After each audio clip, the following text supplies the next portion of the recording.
Ready, set, go. Bo Hess, welcome to NC Raw. Thank you. It's a pleasure to meet you, man. Thank you. You too. I think it's like pretty cool how these things kind of like how every guest that we book, like the interaction and the just the way that like the relationship kind of like begins and kind of cultivates is different. Mm-hmm. And I'm a big fan of you, and I'll tell you why.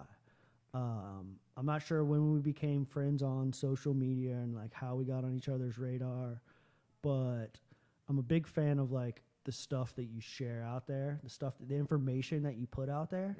Mm-hmm. Like you put out a lot of like interesting pieces of information. Mm-hmm. And like I'm one of those guys where like I'll go through and if I see it, I just hit like save link and I save it and then I'll go back. So like a lot of the stuff that you put out there is pieces of information that I personally go back to Mm-hmm. and like read into a little bit. So yeah, have you ever been out this way to the west side? Yes. Have you? Yeah. Did you go to school here? Western Carolina. You did. Yes. Did you have any classes on this campus? No. No. Or yes, at Cullowhee. At Cullowhee? Yes. Okay, cool. It's like Mm-hmm. just a couple miles down the road. Mm-hmm. Yeah, well, I go Cats. I'm Are you? WCU all the way. I always ask people that. It's like the first question I ask them was like, "Did you go to school out here?" Mm-hmm. And this podcast was founded on that campus, believe it or not.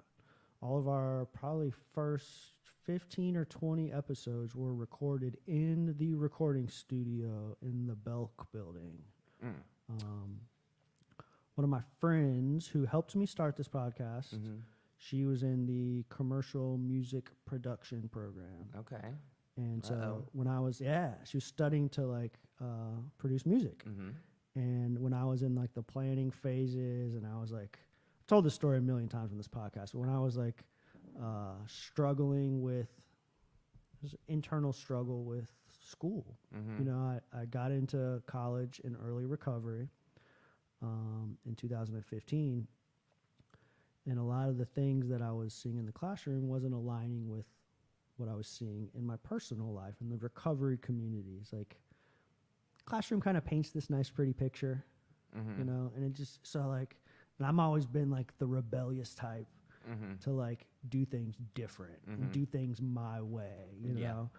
Even my pathway to recovery, I'm a part of the Refuge Recovery Fellowship Okay. and practice mindfulness and meditation. Okay. I've never been to a 12-step meeting. I've never been to any other type of fellowship outside Okay. of really Refuge Recovery. Mm-hmm.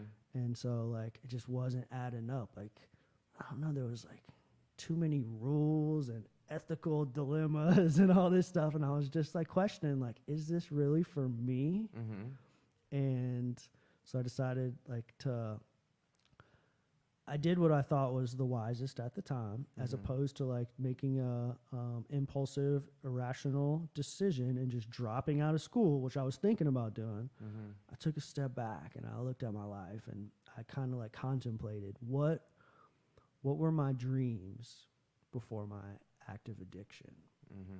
What did I want to do? If I could go back 20 years and start over, Yeah. what would I do? Mm-hmm. And I was always into like, That starry-eyed boy looking up into the sky. Yeah. You know. that's it. Yeah. And I was always into, back then it was talk radio. Mm-hmm. I was a big fan of talk radio. Yeah. Like I had a show that I listened to religiously in my hometown. And like, that's what I was interested in. Whether it was like, it wasn't necessarily hosting a show, Mm-hmm. like the behind the scenes, like how this like theater of the mind comes to life and Mhm. comes together. And so I was like, all right, well, how would I start a podcast about recovery and mental health, and being that I'm a kind of a non-traditional pathway to recovery, let's talk about the different pathways to recovery, and let's talk about like other things just outside of like your fellowship and outside of like what does life look like Mm-hmm. in Bo Hess's world, you know, Mhm. like, and so that's kind of like how we got to this point. Yeah. And I hit up my friend, college girl that I worked with at my part-time job, and I said, hey, you're in this musical production program. What do you think about a podcast? And she was all about it. So she got us into the recording studio over there, not thinking people would like tune in and watch us, thinking that like, hey, it's a hobby, put it out there and see what happens. And the community responded. And so, one thing led to another, and then we were able to fund. Dude, you got a low battery, man. You're at 20% already, dude. That's typical. Is it? And we were able to fund all this equipment and that sort of thing. And here we are today, 62 episodes later, having a conversation That's awesome. with you. Yeah, man. So I guess I would like to start off with, how did you find yourself studying to become a social worker? And like, what was it about that appealed to you? So, just want to say thank you. That was an awesome introduction, and thank you for paying attention to what's on my social media page. Knowledge is power. So that's, I think any of the people I work with on a professional level, they will tell you that I try to impart as much as I know to them. I'll run off articles, I'll send them things, send them links, just give them as much information as possible, because I really do believe knowledge is power. So what led me to this is I was sitting in a jail cell by myself, and it had been 2 weeks, and I didn't know when I was going to be in there. My PO had said, you know what, you're getting in. The judge had said you're gonna have no bond. And so I was kind of just in the moment. I'd never had that experience. But what was so striking to me was a few things. The first thing was I realized that when I called people, and people who I thought were my friends and things like that, they weren't answering the other side. And that was a harsh realization for me to realize that that this was, kind of the game that we were playing, and it was me, and I was on this path on my own. Like a sense of like taking some responsibility, or more of I hadn't chosen the right relationships I wanted in my life at that point in time. And it was all a learning experience for me. That's life. life. I was young, and I was, but whatever, that was the case. And I was a good inmate, so they started letting me give out the food, and I started wiping down and cleaning up after the meals, and the COs would, I got to come out of my cell. And during that time, I would work with different people, and I was there long enough that I would like help and train the people, like how to clean the showers or how to do the food or whatever it was. And I started talking to everyone. I'd go out during the free time, and I would talk, and I would hear these stories. And these stories were vastly different than my story. My story was truly just rebelliousness, being dumb, not being effective, wanting to do it my way, and essentially just getting caught in the system, because it just doesn't work that way. And these people, however, had heartbreaking stories, and I started to realize that people were in jail not because they were bad people, not because they had, they were evil or anything like that, the vast majority, but because they had been thrown into a certain sort of circumstances that was like a perfect storm, and this was the way that they were surviving in whatever way, and it could just be luck of the draw. You're driving down the street, you're the fifth car that gets pulled over, just things like that. And I was like, I'm going to law school. You had that moment of clarity. Yes, I was like, that's it. I'm going to law school. And I started then talking to everybody I could, in there. And then I got let out, and was on I did drug treatment court. And that was a learning experience. And now looking back, I'm friends with, the people, the probation officer, the coordinator, the people who kind of ran me through the system and really gave me a hard time. Gave you some accountability. But yeah, but also made me, I would not be sitting here if it weren't for that experience, So, but I did that perfect with flying colors.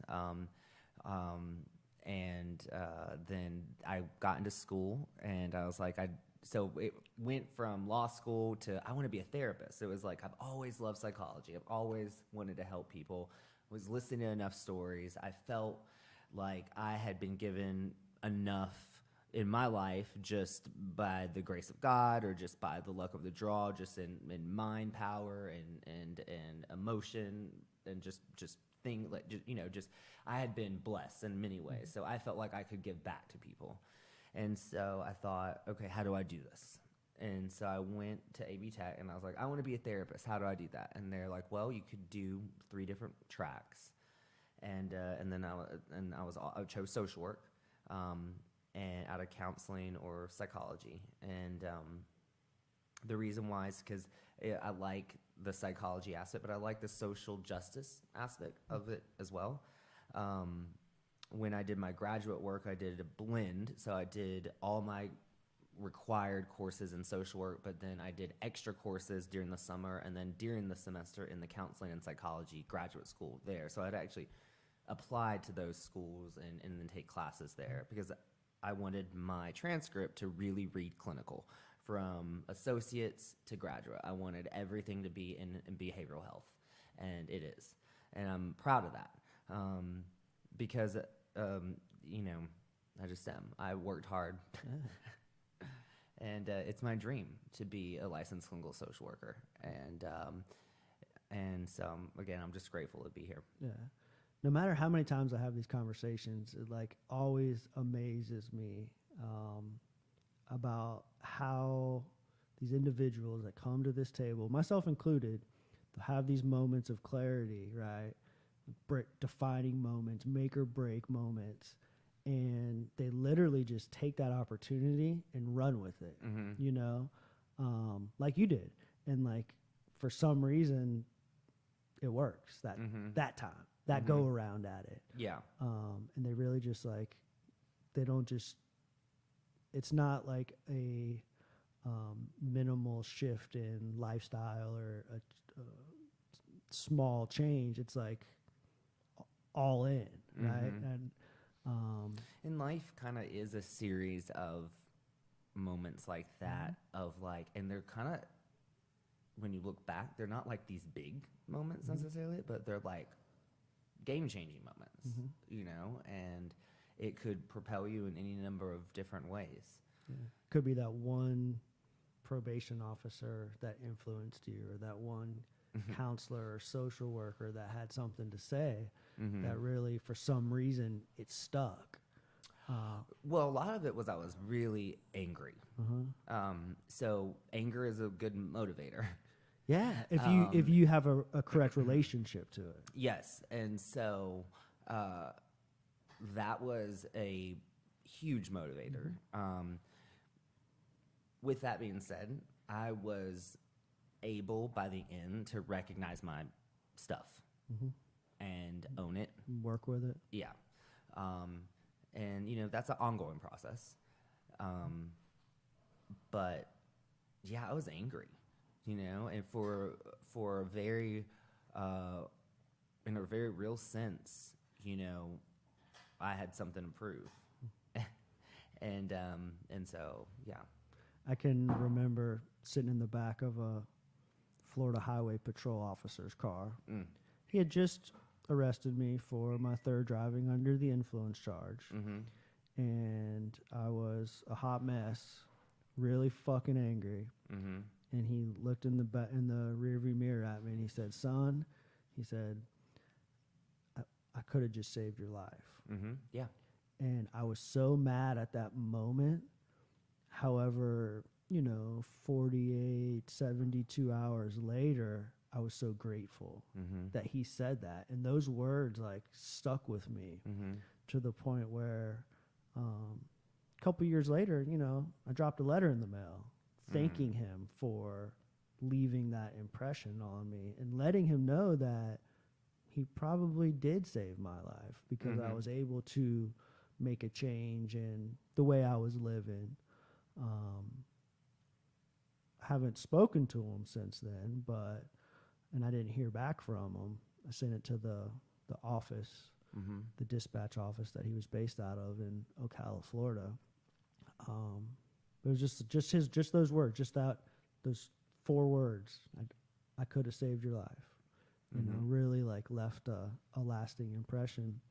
What was upon graduation? What did that feel like? Walking across that stage. Surreal. One point I want to make to what you just said is I was able to really thank the people who put me through that, the DA, the judges, the coordinator, and really thank them and say, look, in a very real sense, you got me here. That wasn't necessarily your intention maybe at that point, but thank you. And you're also thanking them by being a leader in the community right now, right? You wear many hats, dude. You sent me a bio. You wear many hats. Yeah, I'm busy. Come on. I'm tooting your horn now. Come on. So, but upon graduation, it was very surreal, and I was happy to be done, but also I was like, okay, now it's job. Time to get to work. Yeah, I mean, I graduated with my graduate degree on Friday and literally walked into my job on Monday. Yeah. And that was fun. Yeah. What was in the early days? What kind of work were you doing? I was a server. Okay. Yeah. So I worked in a restaurant. Shout out to all those people at Pisana downtown. They put up with a lot. You know, Peter and Martha Polay. They worked through every schedule I had. Worked through the time. You know, saved my job when I was in jail. Just was there for me. Those are the kind of people that we were just talking about. Yeah. That, like, leave that type of impression. Yeah. Without them, I could not have done it. They see something in you. Yeah. Right. That they're investing in their people, and they see something in you that you don't even see, but they're willing to like make those adjustments or whatever, you know, to empower you to like get through the things that you're going through. It's a tough world out there, man. There's not a lot. It's like what you do on a daily basis, but they're doing that, you know, in that type of environment. You know, they're like, God, it's beautiful. And serving tables really was great training for this. Yeah. I had to kind of keep a game face on. I had to be nice to people. I dealt with all sorts of people. It was high stress, very fast paced. It's a very valuable skill set that's totally applicable to what you're doing today. Oh, yeah. Just people skills. Yeah. Interacting with the general public. Yeah. I was always like, growing up, like, I was always like super shy. And I always felt like I didn't fit in. And like, I just didn't like have like confidence in social skills and stuff. And when I was 16, my dad was like, hey, you get a job, I'll help you buy a car. And like, in my mind, I'm like, if I have a car, I can smoke weed and chase girls around town. So I jumped up and went and got a job working retail. And like that retail job did more for like my social skills and my self-confidence because I was forced to talk to people that I didn't know and forced to like earn their trust and cultivate a relationship in a short period of time. Yep. Very practical skills that I like made me who I am today. Oh, yeah. You know, and I still work retail here 25 years later. Really because I like it. Yeah. It's just a part-time job while I'm in school, but it's really just because I like it. Yeah. It's the same type of relationship with your customer base in the restaurant industry. And now you're applying those skills in your clinical type settings, right? Yeah. What do you do? What kind of work do you do today? So I am a licensed psychotherapist and addiction specialist, a busy acute psychiatric ward. We typically run 8 to 9 caseload. At my day job, it's very acute there. So my patients range from homicidal, suicidal to catatonic, and kind of everything in between. And I like it. It's fun. I have a small private practice downtown. I am a staff consult for the crisis line at Our Voice. I am a co-chair in organizing the law enforcement assisted diversion program here in Buncombe County with the DA's office. Let's see what else. I think that's about it. So many hats. yeah, it's fun.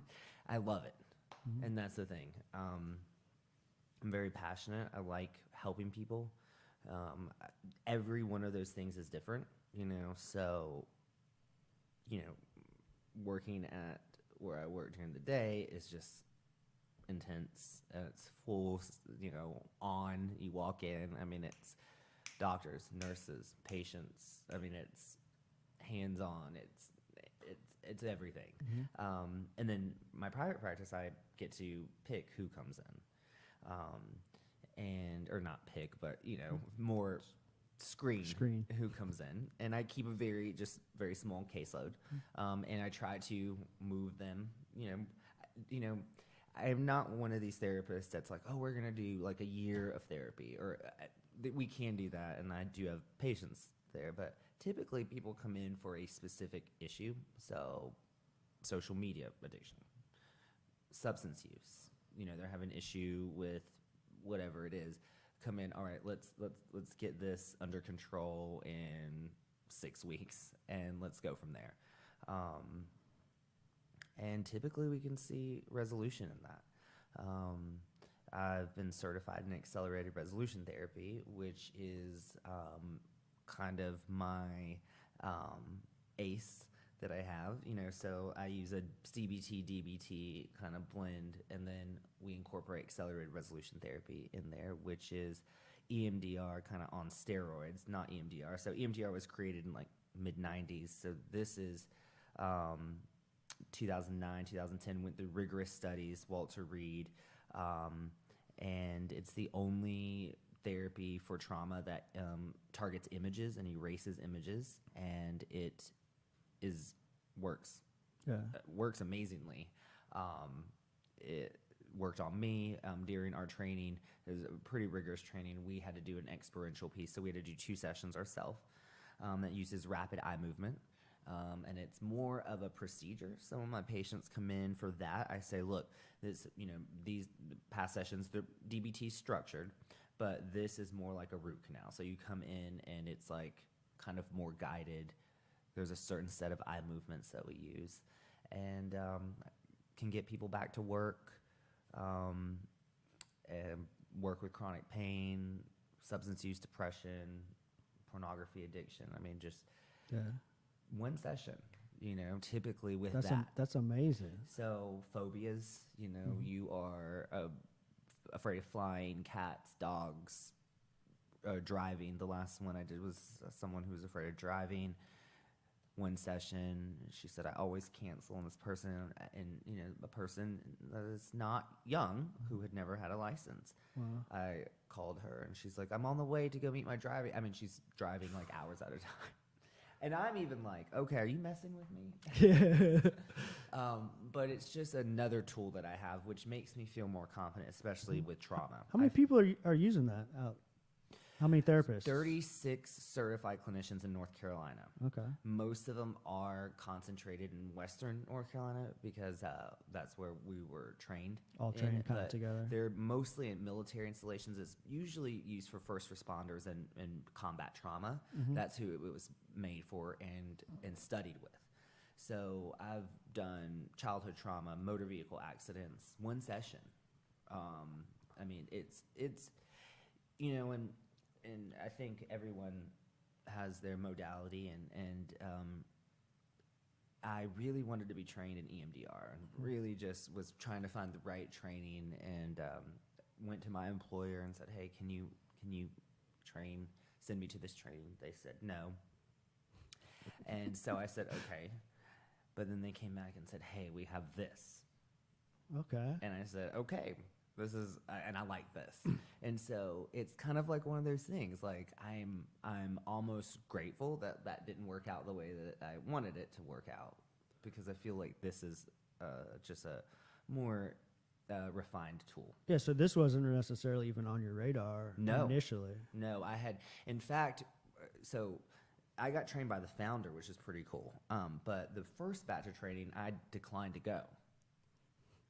And here you are. Because I said, I didn't understand it. Uh-huh. It was kind of like mindfulness, actually. Yeah. Like when I was in my DBT training, the mindfulness stuff was the last to click. You know, I was like, what? I was like, my patients want to kill themselves. I can't ask them to observe. What are you talking about? You know? So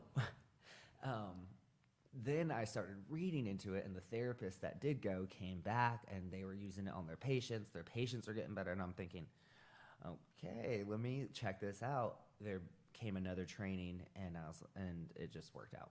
So what's the difference between just traditional EMDR and this? So we target images. Mm-hmm. So we are the only one that targets images. There's no containment. So usually in one session we can get at it. It's a very protocol. There's no, putting it in a box and putting it in a shelf or anything. And we do that in DBT a lot, that kind of imagery, and we can talk a lot about the science about the imagery and imagination. I think it's really fascinating. But we target images, and we target problems, and we target the whole thing, versus EMDR targets, one aspect of that, or one scene or one image. I don't think it does an image. I think it does a scene or something of that nature. And then there's containment, so it's not resolved. Like typically, I want to resolve if it's domestic violence, substance use, anything like that. I might do 2 sessions in a week. But even that's intense, right? Yeah, 2 in a week. Yeah, but by the second week, pretty much they're kind of good to go, and it's onward. And sometimes people come in, I had one guy say, I want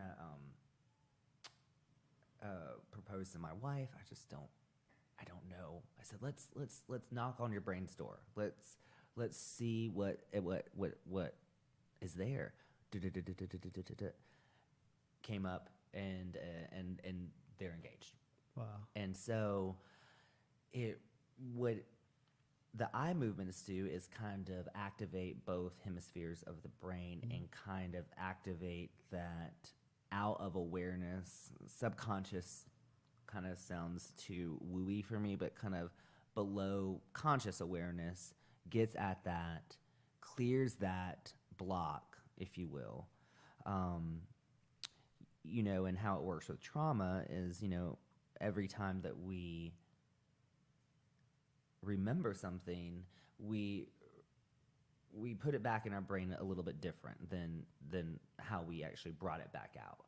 And so during that kind of reconceptualization phase, we rewrite that image, we erase the image, and then we replace the image in what's called the director scene. And so, for example, if you were feeling anxious or anything like that, or you had a craving, we could do a set of eye movements that would go away. So we could move sensations, chronic pain, things like that. But for a full session, we would do like your depression, a typical day. Or for a trauma, we would do the childhood, or we would do a motor vehicle accident. have you measured like long-term effects? Like, have you had clients return multiple years down the road? Is it like permanent resolution? Yeah. So far, like, Yeah. no. Mm-hmm. So for an ongoing problem, you might have to do a couple, so for example, say you're in a domestic violence situation and you do a session, a month later you get assaulted again. Your system might get reactivated, and so you might say have heartburn or have some sort of kind of physical response to that. You may want to go back and get a tune-up. But that's pretty typical for most psychotherapies. You want to do a check-in or a tune-up,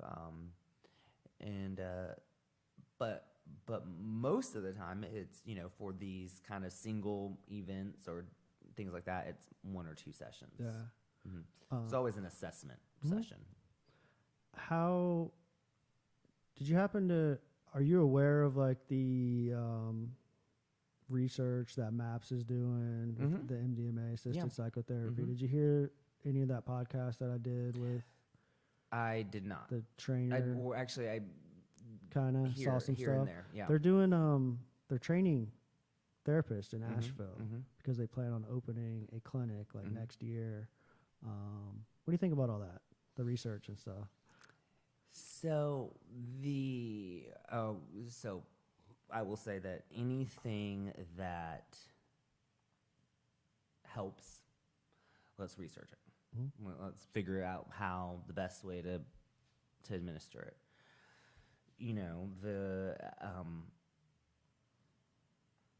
The early recovery people in AA used LSD. Yeah. The guy who wrote the Big Book, that's how he became sober. Yeah. So this isn't like new necessarily. I think we were in a time politically, right, for a number of reasons. And I educate my patients on this too, because I think, again, knowledge is power. They need to understand what's going on and what forces are at play here. But, there was a time that we stopped that, and anything that helps. The issue with MDMA, though, is that MDMA is pretty harsh on your body, whereas LSD and psilocybin really have a minimal effect physically on your body. So that would be my kind of hesitation there. But I think there's a way, and there could be a way, again, with technology to administer it, in a way that maybe isn't so harsh. The studies that I've looked at with psilocybin and LSD for tobacco, nicotine use, and alcohol use are like in the 70s and 80s. And it sounded like that's essentially what's coming, is that like once they get this clinical trials finished with the MDMA, kind of will open the door for other psychedelic research, and that's already being done, but to be more looked at thoroughly. Michael Pollan's book, How to Change Your Mind, I don't know if you read that, but it really outlines the history that you described in great detail. About exactly what happened, because there were many factors that contributed to the abrupt halt in the research. Yeah, well, they got fired at Harvard. Yeah. They went overseas. I could talk all. I know a lot about. I did my graduate work on cannabis and mental health. So, for better or for worse, I know a lot about the cannabinoid system and that. And so, but yeah, they came back. They had changed their names, and they got fired by Harvard, and it was a huge uproar. And then all the scientists at Harvard had kind of a bad taste in their mouth against anything that was mindfulness or meditation or different states. What I would say though, is that, careful about the psychedelic kind of quick fix, because there are other brain states like meditative states or mindfulness states or awe states or trance states or prayer states that really have the same neuroelectrical, neurofunctioning, neurophysiology that psychedelics do. And so, for example, holotropic breathing, holo meaning to turn and tropic inward, was created by the head LSD researcher at Johns Hopkins. And just, and I teach my patients a version of this combat breathing or tactical breathing. And basically, it is a way to change your consciousness. And he created those lines of breathing because the government had outlawed research on LSD at that time. He had invested all this time, and he needed to create something that was identical, essentially, to LSD. Something that'll give you the breathing. Same mind states Yes. through a natural process. Exactly. And so, I have patients who are like, well, but Bo, cannabis or mushrooms or LSD, and I'm never the therapist, and I think you could ask any of my patients. I never have wagged my finger at any of them. My job, and I'll say this, I said, look, my job is to give you the information and then help you kind of decide your route. But if this is something that you don't want to work on right now, that's okay. Let's just put that over aside and let's focus on what you want to work on. And so, and that perspective in itself is just super empowering to the client. Yeah. I mean, and everybody, and I don't think there's one prescribed way to be in recovery. Just as you were saying. Go ahead and say that one more time for me. I don't think that there's any one prescribed way to be in recovery. I think that recovery path is different for everyone, and as it should be. And because different intrinsic motivations are motivating us, right? And there's different reasons why we engage in these dysfunctional behaviors. And so identifying that individually and then figuring out, okay, where do you want to go? Where do you want to be? What do you want to work on? Is this something, like with my social media people, do you want to completely delete this? Is this something that you want to get more control of time-wise? What is your goal here? So my short answer to your question is I support any research into anything that I think could benefit people who are struggling and suffering. There's too much suffering. Period. There's too much struggling out there. I see people who don't even know there's people like me out there, that there's medicines out there, that there's that they don't have to be gripped with social anxiety or depression, or that there are really concrete skills and techniques that we can use to get you to stop doing whatever you're doing. Well, for so many years, media, television, the movies have kind of cast this perspective of what a therapist is and what therapy looks like. Yeah. Right?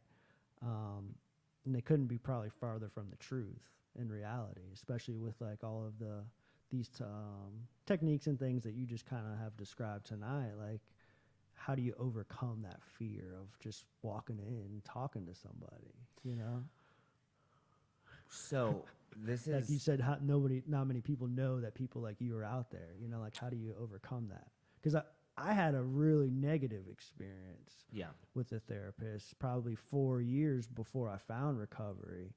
And like, had he been more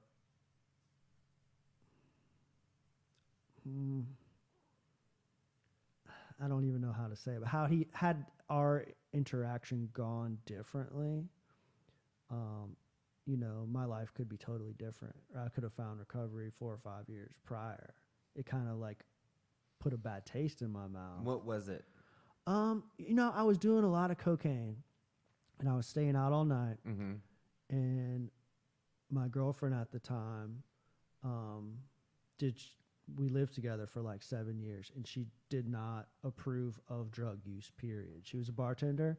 She's seen too many people go down that road, and so she did not approve of drug use. However, I was a heavy cocaine user, so I did it all like behind her back, and like I would stay out all night and get hotel rooms and just party my ass off.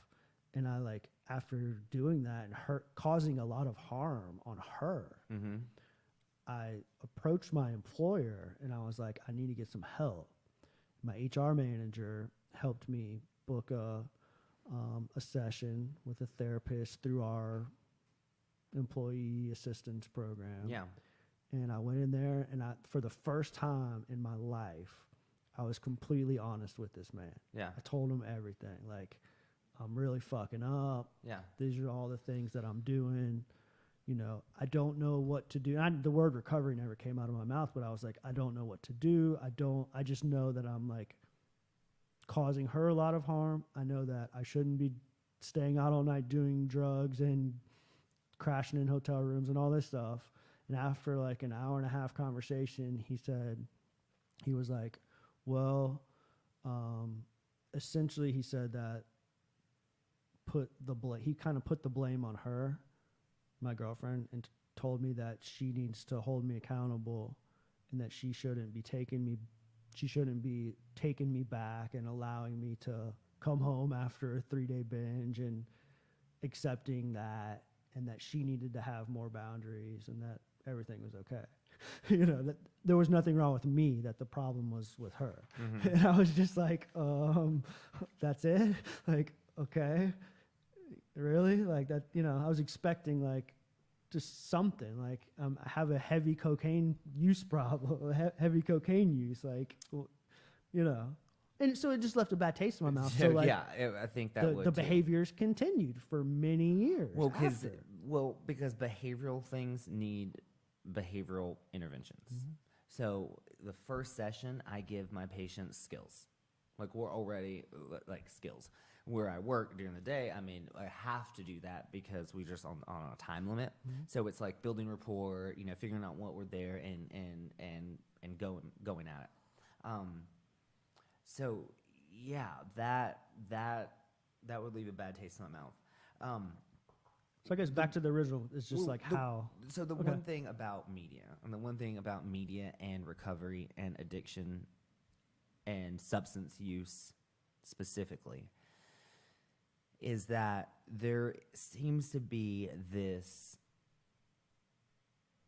idea that your masculinity, especially for men, I run 2 DBT men's groups. You know, my private practice, probably have more females than men, but they come in and there is this overarching theme that if I can't drink enough, or if I can't do these drugs, like these people, then somehow that is affront to my masculinity. Mm-hmm. I'm guilty of that, or I was guilty of that. Yeah. And I help my patients to understand that actually, you know, let's take a step back. You know, let's observe. Okay, where does that idea come from? You know, where did we actually get that idea? And you know, one of my patients said, well, they have all the beer commercials and they have a bunch of pretty girls around them. Bingo, mm-hmm. Right? So we're implicitly being taught these things, right? When in fact, what really makes you a man is how well you're taking care of your body, how well you're taking care of your girlfriends, your boyfriends, your wives, your husbands, the people in your life that you love, how well you're taking care of your children, how well you're taking care and being a steward to your society and your environment and your community. And when that kind of comes out of, because this is, we all know there's something up. We can feel it. Right? We can, it's like the silent weapon. Like, we know it's grating at us, and we physically are direct reflections of the earth. Guaranteed, yeah. And so, you are made up of the same vitamins, minerals, metals of the earth. Magnesium, you look at the back of your cereal box or your granola or whatever, zinc, copper, That's magnesium, yeah. iron, those are metal. You are made up of the earth, and so just like, when you're mining the best parts of the earth, gold, diamonds, oil, you're going to get toxic pollution. And the mining process has gotten more refined.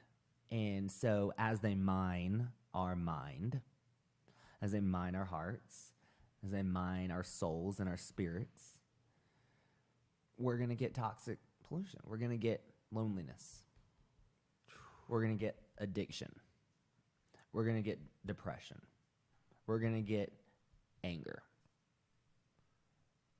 Because we're constantly being drilled at, right? Every time we look at our phones or at the screen, it's someone else is having fun. Someone else is living life. Someone else is graduating. Getting married. Someone else is getting married and having kids, getting a promotion. And we start feeling less than, like we're not enough. And then you really start kind of taking a step back and you look at these folks these men, again, what are we, there's this, I don't even want to say his name, but there's this guy who is an entrepreneur, and his Instagram is just him with like very scantily clad women around him, and he's like, I think his legs are like on her back, like she's a piece of furniture, just very objectification. Is he a poker player? No. Okay. I know a poker player that does that too. But to me, that looks like mommy issues. Like, I'm like, when I see that, I think, oh, wow, this is a man who can't stand on his own, right? Who needs half-naked women, apparently. When you really take a step back, you're like, and my men are like, well, Bo, you don't really, and I say, think of it this way. Think of me. And I have half-naked men, and have my legs on them, and I'm taking pictures, and I'm putting them on Instagram. What would, do you see, or vice versa, or a woman, a woman or doing that to a man, that's just so odd.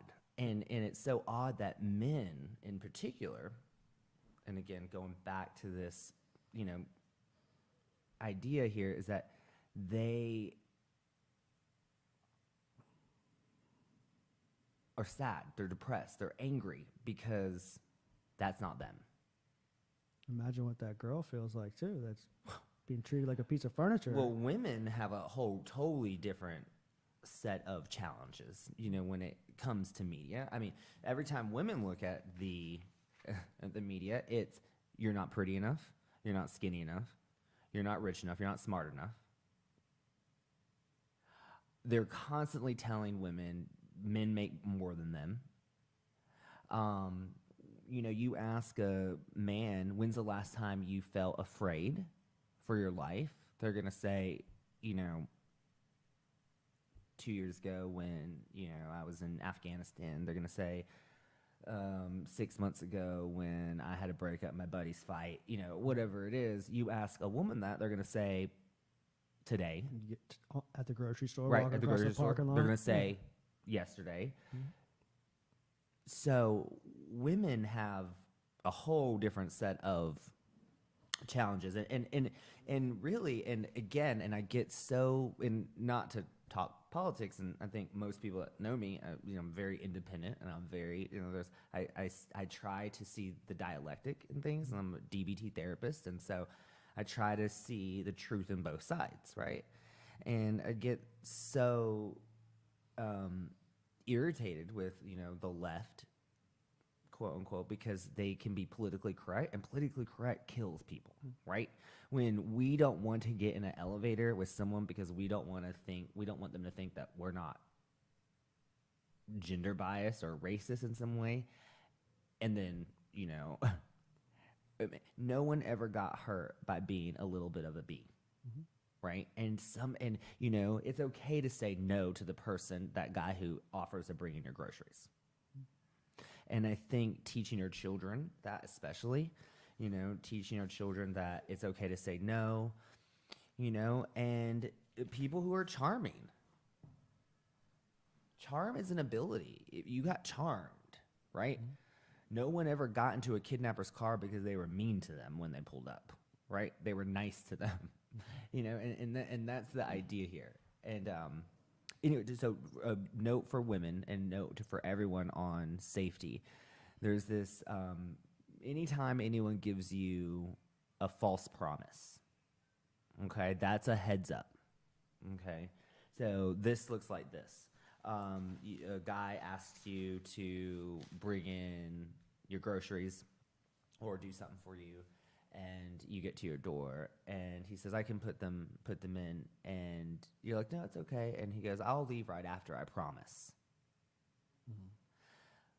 Red flags should go up, okay? Because what that person is already saying is, I already know that you are unsure about me, and I'm trying to reassure you. So those two things, so charm. Often. You'll hear that charm, so often. Yeah, charm. Don't be fooled by niceness or charm, because charm is a verb.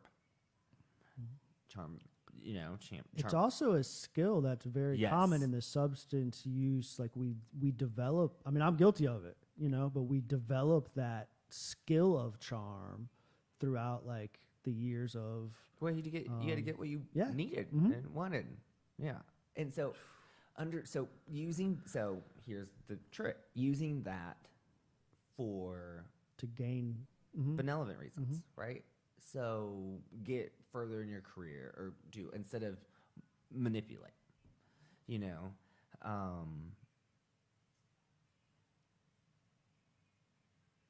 it's interesting, You're blowing my mind, Bo Hess. You are. I think that's it's things that like, many folks are just unaware of, on both sides of it. Men in doing those actions, and the women who are somewhat vulnerable to that type of kind of manipulation or charm. It's scary. Oh yeah, you look back at the serial killers, right? They were charming, attractive for the most part, but you have very real differences for men, especially white heterosexual men, than you do for women of any persuasion, and minorities, of course. So you're going to get different transgendered people, gay men. One thing I would say is when you are trying to, so I work with people with trauma, and we've disconnected from our bodies in trauma. And to even feel or to get into our body or be mindful is scary. But reconnecting with intuition, especially with the women I work with, is so key, because that, our intuition is, or gut, we have more neurons there than a dog has in its brain, and a lot of our neuro transmitters and are centered in our gut. We have dopamine, serotonin, we have everything kind of there. So you get a really, how many times have you just known something was right or something was not right? You just get a funny feeling. You get a funny feeling. And you might get a funny feeling. You look around your environment and you say, okay, I got a funny feeling about this person or this car or this situation. And you're like, okay, but no, we're good. It's just, I'm a little scared of this, for example, like flying on the airplane. So you might say, okay, I'm scared of airplanes. You're walking through the airport and you get that, oh shit, I don't feel good about this, right? So a way to kind of judge this and to see if this is kind of leaning on the side of, okay, is this accurate or not, was there anything in your environment that triggered that, right? So if you're just walking through the airport, things are humdrumming as usual, and you have that, and typically you have that every time you get in the airport. I kind of have that, even though my dad was in the Air Force, I was around planes all my life, I still have a little apprehension getting on a plane. I think it's because the human aspect of it. But once I'm on there, it's fine. I'm fun. It's awesome. That's different than you're walking through the airport things are humdrum as usual.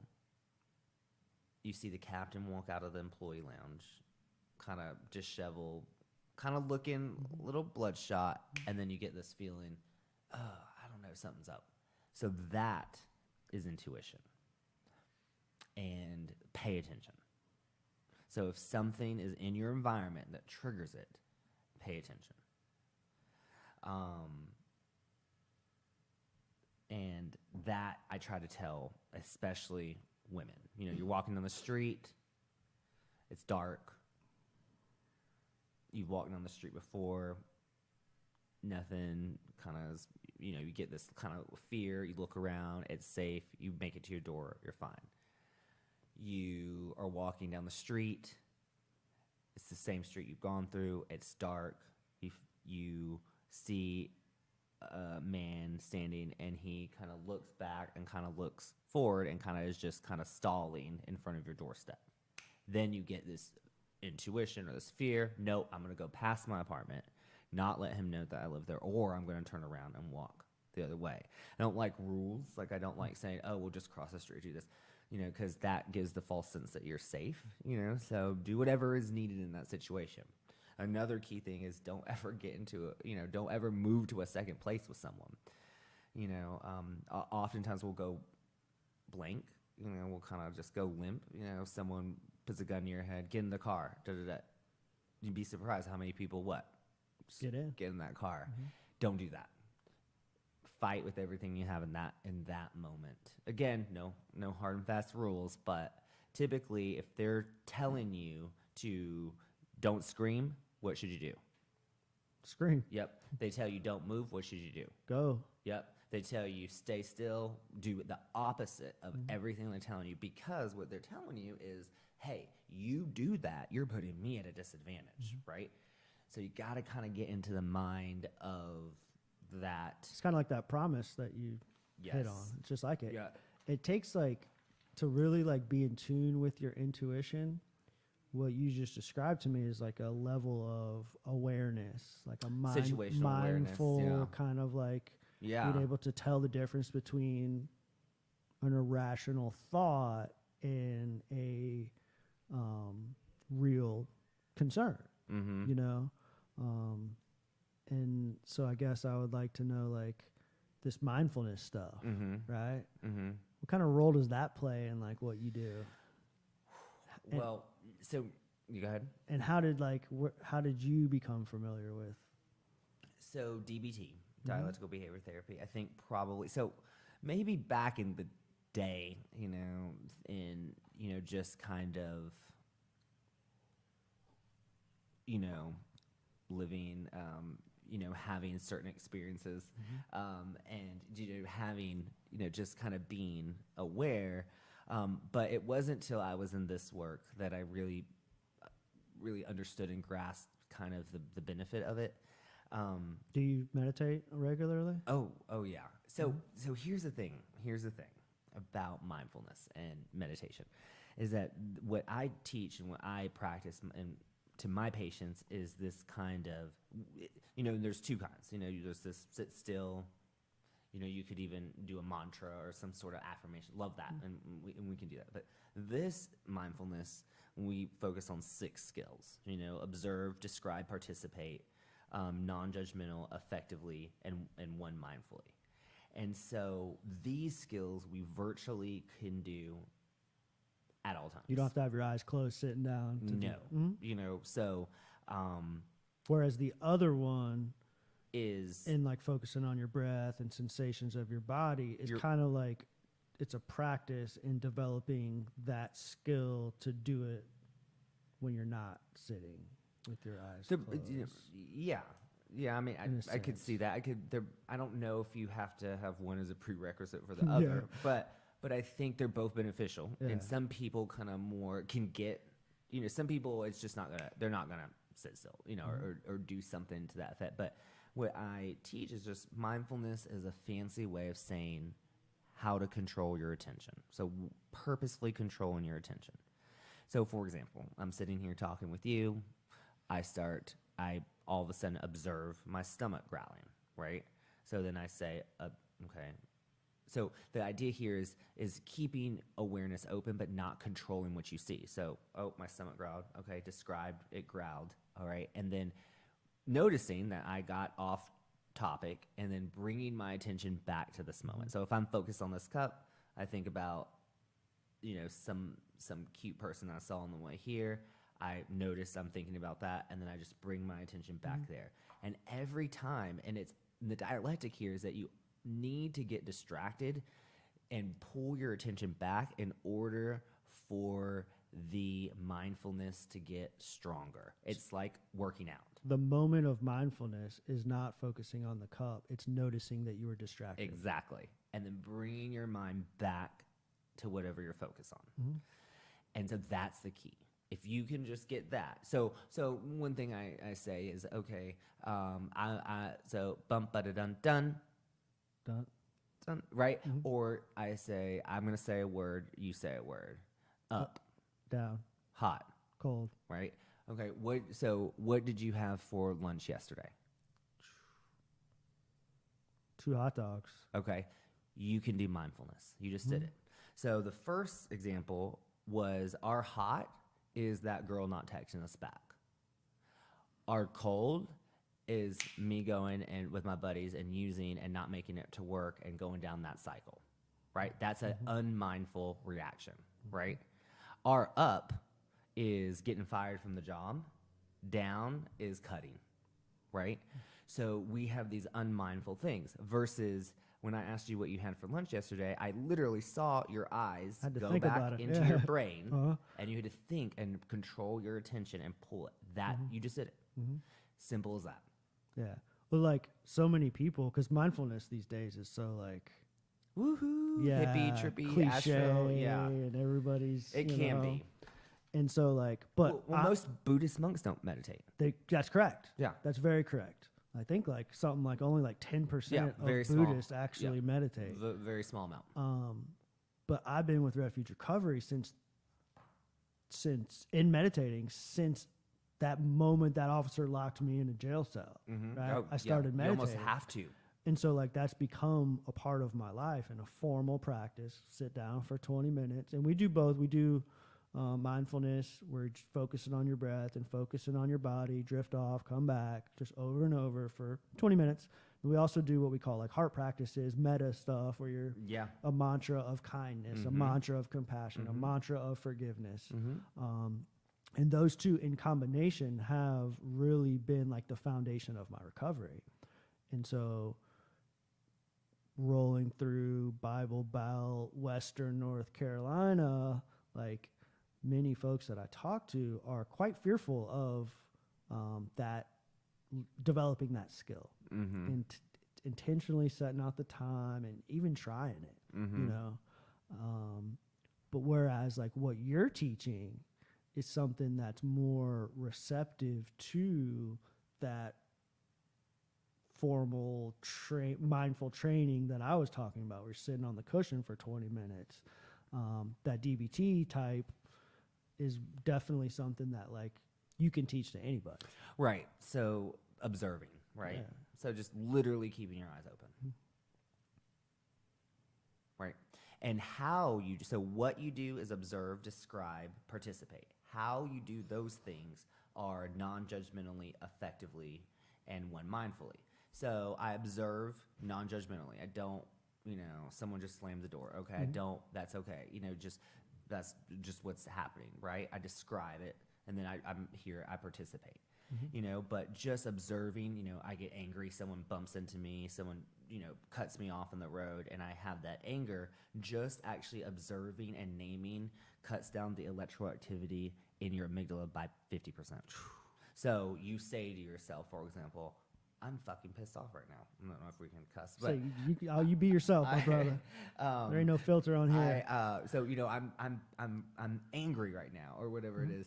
So you just that, and that's one of the things. And non-judgmentally, not saying, I'm angry right now, and I'm working on my anger, and I shouldn't be angry, and I knew this therapy wouldn't work for me, and these drugs don't fucking work, and nothing works, and so we go down this rabbit hole. Angry because you're angry. Right, and every time, right, and that's where social work comes in here, is that every time you think, we see things in systems. Every time you think a negative thought, you have an immediate neurobiological marker. So you produce cortisol. You have a positive thought, your reward system gets activated. You know, your body is and the same thing. So in DBT, we have body skills that, because sometimes you're so far into your emotions, you know, you have been swept away. The idea here is you're wading out into the ocean and not to be swept away by the waves. You know, big waves coming, all right, observe it, all right, here we go, let's lose our skills, and we made it through. But sometimes we get swept away, okay? And go ahead. How do you learn from the moments when you get swept away? Being not Noticing, observing, describing, and not judging. And I think, and I tell my patients this, if there's one thing I want you to get out of therapy, it's this idea of non-judgment. that's fucking hard. Oh. When you're thinking about yourself all the time. Oh. Why me? How could Why I? me? Yeah. Or you know, I hate this group, this hospital sucks, you suck, you know, this skill sucks, this food sucks, everything sucks, you know, you're judging. You know, some people just judge externally, some judge internally, some are equal opportunity judges, you just judge everything, right? And so, yes, in all of these skills seem on the outset very simple. But when you actually try to apply them, they're hard. But like going to the gym, like working out, the more you apply it, the more you work out, the more you build that muscle, the stronger it gets. And then soon you turn this trait into a state. So one day and I'm sure, you know, one day you're all of a sudden just being, I mean, you're just like mindful, you're in the moment, right? And before you had to be more like, okay, let me use this skill, or let me do that. You had to more consciously put it together. And, you know, there's that I teach in this, there's the 4 levels of learning. Right now in early recovery, you don't even know what it's like to live without your anxiety or your depression or cravings, because you've never done that before. Like, so you're in unconscious incompetence. You don't even know what you don't know, right? Yeah. And then so the next level is when you start getting into recovery, you start going to some meetings, you're like, oh, okay, there is a whole nother life out there, but I don't know how to fucking live that life, and that looks kind of weird. So you're in conscious incompetence, where you know, okay, there's a different life out there. Then you go to conscious competence. So that's where you get enough skills, you get enough stuff together, and you're like, all right, I'm feeling a craving. Let me get my ice. All right, let me calm my breathing. Let me call my sponsor. Let me do whatever it is that I need to do. And then you go to unconscious competence, like getting into a car, right? That's where you're just like, I got this, right? It just becomes part of you. And that is how recovery works. And how I teach people. I said, look, the idea, because some of my patients are looking at me like, what the I can imagine. like, I can live without anxiety or whatever it is, and it's like, it seems crazy right now, but just stick with me, you know. And somewhere in that like transition, in that learning process, in that transition, like a wave of emotions hits you, and you start getting the feeling back, and then, oh, that's uncomfortable. You know, I have to feel this. You know, Bo said to recognize it, but it sucks. You know. Well, and one thing I find, and people have told me, and that I think is true, is that we think we're handling life and our emotions when we're using well, but really they're actually they're more exaggerated, and they're more intense. And it's when we take a step back, we've kind of cleared out our system, we've had a chance to not have anything foreign in, and you're like, oh wait, like once you've hit a certain point, you're like, I can handle this anger. This isn't actually so bad. Like, I'm not gonna be this normally would have torn me apart, but now I'm in a different point that I'm able to handle my life and my emotions. And I think, again, there comes a point where, you know, and I think the majority of, like, people think that the majority of people use drugs and drink alcohol, and that just isn't true. The majority of people actually don't use drugs, and the majority of people don't use alcohol. It's actually a very small minority of alcohol drinkers that drink 78% of the alcohol. And so this idea, again, media, the idea that everybody's getting high, or that everybody is doing drugs, or that, you know, everyone's drinking, or is just not accurate. again, if we run into certain circles, though, if we're in a drug culture, It's going to appear that everybody's exactly. drinking. Yeah. Exactly. Let's get on to that, back to that media thing. Like, like at this point, right, today, in 2019, Yes. like all of the things that you have described tonight, the influence that media, social media, television, movies, music, all of the above plays on us, like the ship has sailed, right? Like there's no turning back from what what they are attempting to do. No, I mean, their we have intentions AI, are. you know, now. Yeah. I mean, it's, yeah. So like how do we protect ourselves? How do we protect our children? Most importantly, you know, like my girlfriend's got a 5-year-old. All the things that you just described to me about masculinity and things like that scares the shit out of me, dude. You know, like how do we approach our children in a way that they can understand this type of influence and like the effects that it plays? So, wow. So this could, all right. I got nothing but time, brother. So here's the thing about this is that we have created a society of never enough.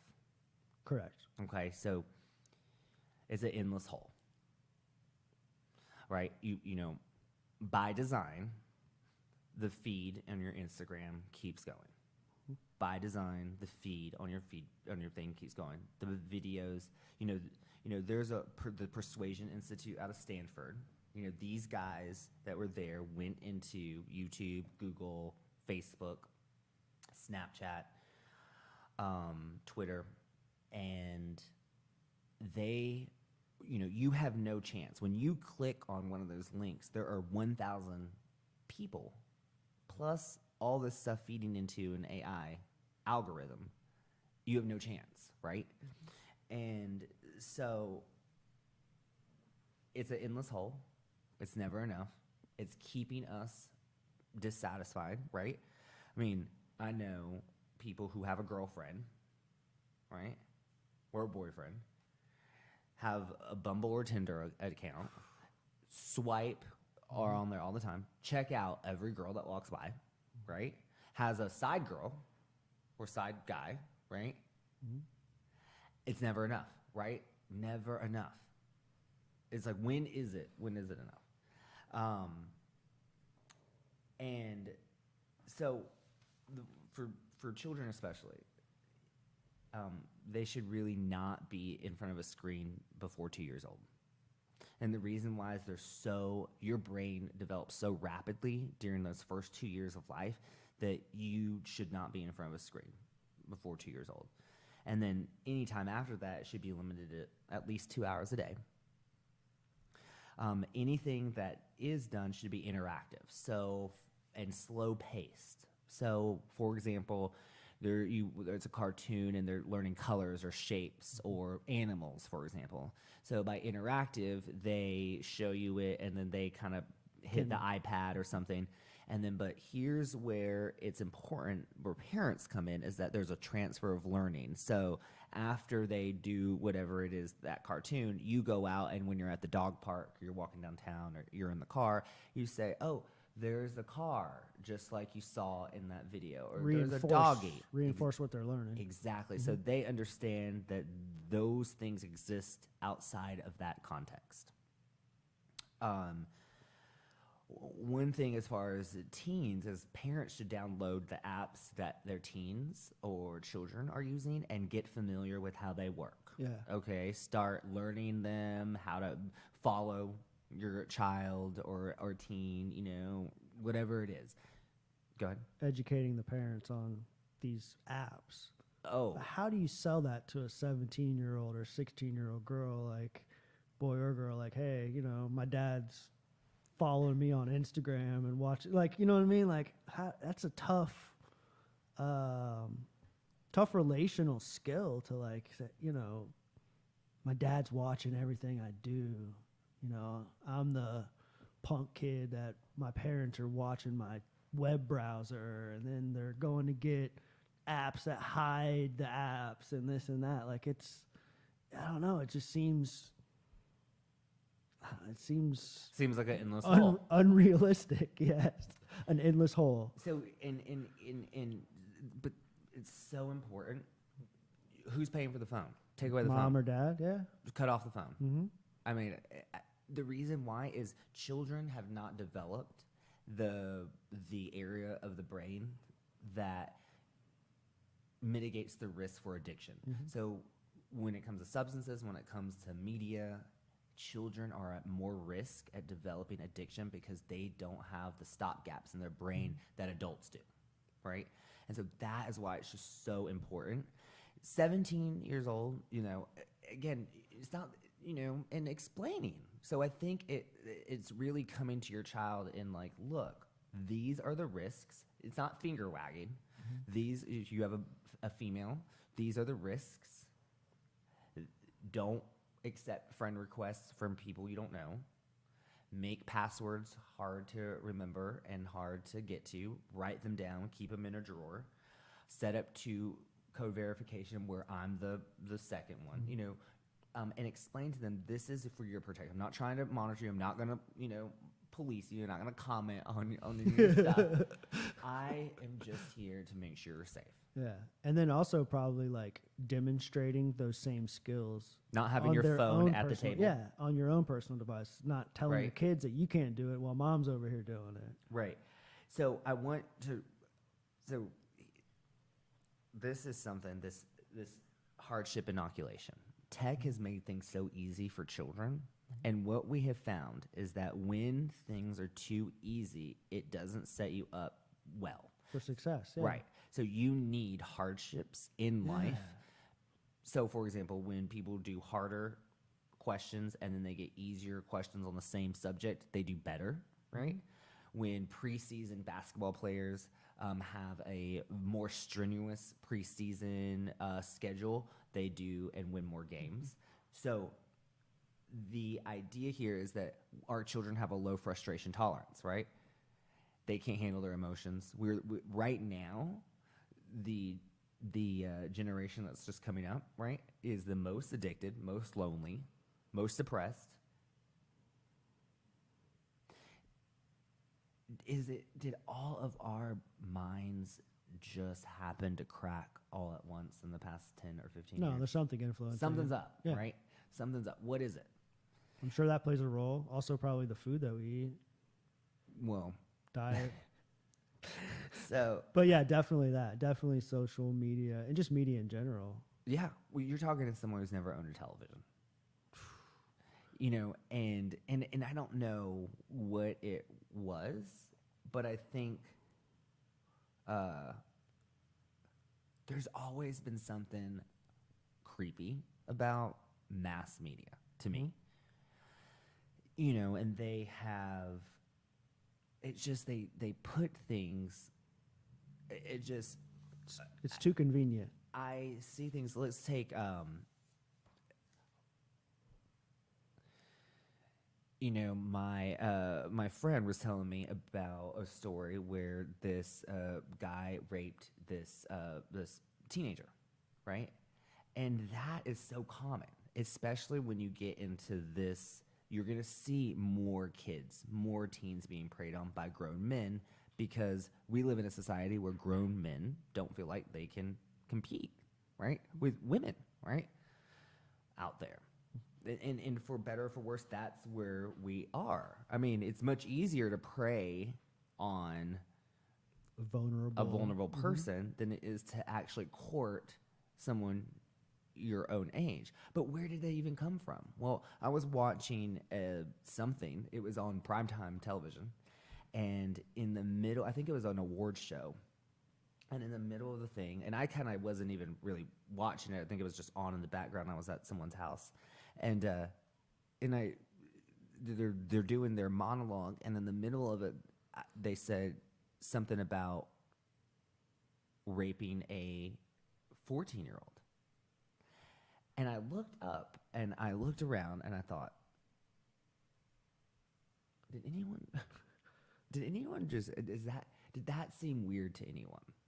What are they teaching us, right? Look at the pornography. right? Unfortunately, I have to deal with the fallout of on a daily basis. Right, of that trauma, male and female, right? And 1 out of 4, 1 out of 6 people have been sexually assaulted, sexually harassed, and so, but where are we getting the idea? Why are we so quick to objectify the other? Right? Someone older, younger, different race, different sexuality, different national origin, different education background, different geographic. Like, they have us infighting and fighting against ourselves and fighting within ourselves and planning so much temptation in every way: substances, sex, drugs, shopping, gambling. And you start looking and you take a step back and you're like, okay. And I've been, knowing about these things. I often say this, especially when I'm talking to other therapists, knowing how the media works, knowing about anger or depression or whatever, doesn't inoculate you from it. You're not immune to these things. Oh, sure. I've had my own issue with whatever it is. And so, but understand, that's where mindfulness comes into this play, is being aware and about, where am I getting these ideas? Where did I just get that thought from?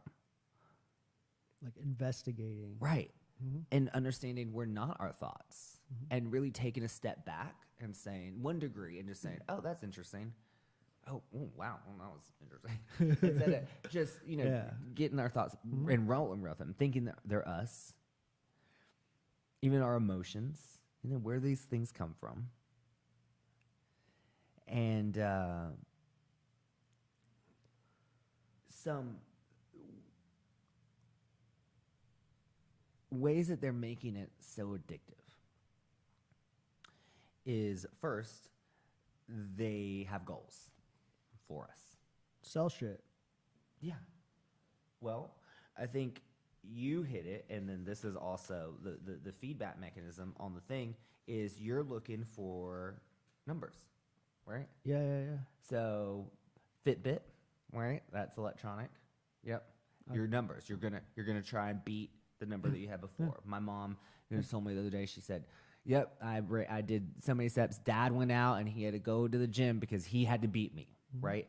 But, okay, that's one thing. And again, I did 23 minutes on the treadmill today. Right, and that's okay. And like 2.78 miles. But when you are pushing past injuries, right, and hurting yourself, then it's addictive. And I want to be very clear here, is that the dialectic here is that technology is great. Technology is positive. Technology can help us. However, technology has a dark side to it, and we better get hip to the game quick. Well, it's like if you take a step back and you look at like the human race, right? Like yeah. We this technology has developed faster than we can comprehend and learn how to use it. Oh, yeah. Right? So, like, we've been walking this planet for however many hundreds of thousands of years, right? And in this country, we, less than 200 years ago, discovered that it wasn't okay to own and sell and trade living beings, right? Like slavery was okay 200 years ago. We've been walking, so it took us that many hundreds of thousands of years to learn that. 50 or 60 years yeah, ago. Even that, yeah. I mean, today, right? Today, so, that like it's not okay. We got slavery in prisons. Yeah, you're right. You're dead on. So it's taken us that long just to like make like a smidgen of an improvement on the way we treat each other. How long is it going to take us? And the technology's growing so fast that how long is it going to take us to learn how to use it in a way that promotes health and wellness and all, the things that allow us to thrive in life? Is it even possible? Oh, yeah. I don't even know. And I'm guilty as everybody else. Like, I had healthy habits in early recovery, healthy screen time habits. One of the biggest things that I did was I didn't necessarily limit my screen time, but at the end of the night, Mm-hmm. it's like 8:30 at night, every night, phone goes off. Mm-hmm. Off. OFF. Yes. On my bedside, and I'll read a book for 30 minutes. Right? Okay. To allow my brain to kind of like wind down and let that reward system kind of settle Mm-hmm. and put myself in. And what that did was that gave me a great night's sleep. Yes. Right? Now, You weren't exposed to the blue light. I wasn't exposed to the light and the release from the likes and the shares and the interactions and whatever. Yes, social interaction is one way they make all of these things addictive, But now that especially video games. now that we've been doing this podcast for a year, I don't do that anymore.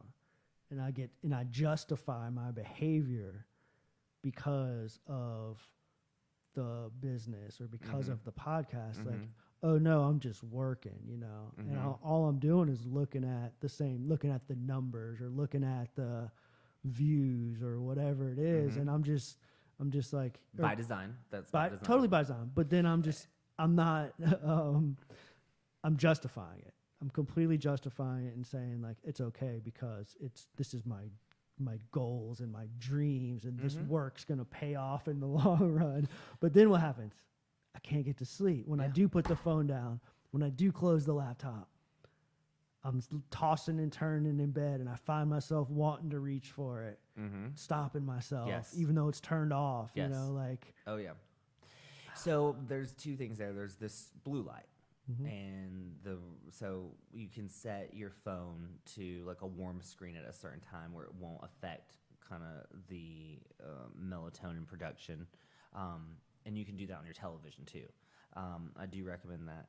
And then also, you're exactly right. You are experiencing. I mean, it's a habit, and so cue, process, reward here. So there's a cue. You want to look at the phone because you are whatever it is, and you take a screenshot, let's say, of your last time you looked at it, you know, and you look at that, you see the numbers, and then that kind of satisfied, or whatever it is. You look at your Fitbit, something that gives you that kind of same satisfaction, because that's exactly what you're getting to. There's also an app that you can buy that actually takes the numbers game out of it, because that is what it is. So instead of 54 people like this picture, people like this picture. Instead of 2 shares, people shared this. Takes the reward away. Takes the numbers out. Because, again, the numbers, you're exactly right. That social interaction is where it is, and that feedback, right? So anything you go to now. So the biggest thing is like the polls online on feedback on Facebook, where it's like, and you do the poll and then it tells you what everyone else that is addictive. That's a design to be addictive. The Tinder, the swiping, when you get a star and it vibrates, or it does the blue thing or whatever. When you hit like on Facebook, it goes doop, or it does that. The sound effect. When you scroll down, they found out that it's like a slot machine, so that when you scroll down, it activates the dopamine reward. They actually trickle in your notifications, so that, say, if 50 people like your notification all at once, you will get 10 people like this, or then a few minutes later a couple people, so that they keep you coming back and they keep that variable reward coming. And it has to be a variable reward, because that's what's most addictive. So where does it end? What do we like? So what do we do about it? Yeah. Good question. The first step is knowledge. Educating yourself, understanding that, again, when you are clicking on something, you are essentially powerless. There are 1,000 other people who have decided that, knowing that, just understanding the neuroscience behind pornography, video games, shopping, all the Facebook, the Snapchats, the Tinders. Is it true that like 75, they say that like 75 or more % of like the internet's usage is porn? It's a high number. I've heard. numbers I that don't high before. know if it's that high. The pornography is probably the one thing that I'm getting the most male clients on, private practice. Yeah. And that is a huge. So the young guys are not having sex the way that they should be. When they're learning unhealthy sexual habits through porn. Well, it goes even just more basic than that. So if you look at erectile dysfunction, numbers are like 54% right now for guys 16 to 35. And that used to be flipped 10 years ago. Yeah. It used to be guys 55 and older. Those were the numbers. And the reason why is because it's just very Pavlovian, really. Is like I'm associating this screen or this phone with getting aroused, and so when that is not around, it's hard for that mechanism to happen. So you'll have people having sex with their phone nearby with porn on or their computer, whatever it is. So, and again, it's so addictive. You have comments in the porn section. You got a feed that's in the porn section. It escalates. So you start with some vanilla of something, and then all of a sudden you're watching the most extreme version of that. YouTube is the same way. I mean, all of these things are designed to kind of keep Netflix. The cliffhangers, right? So one way to is I call it deflaying the cliffhang. So you get through a scene, they're gonna cliffhang you, start the next show 5 minutes in, and then stop it. You still get the dopamine rush because our brain loves a story. We get rewarded for a story, hearing something beginning, middle, and end. So your brain still gets that, but you don't have that urge to keep watching. That's why people binge watch. Exactly. And exactly is a binge watch. It's uncontrollable. You will find when Instagram went down. Like a week ago. Right. And people were freaking out. Yeah. They were like, oh, I have kids, or Well, the whole binging mentality is culturally totally acceptable. Like you'll go on there and people posting what's the next binge-worthy show? And, asking for recommendations on shows to binge watch.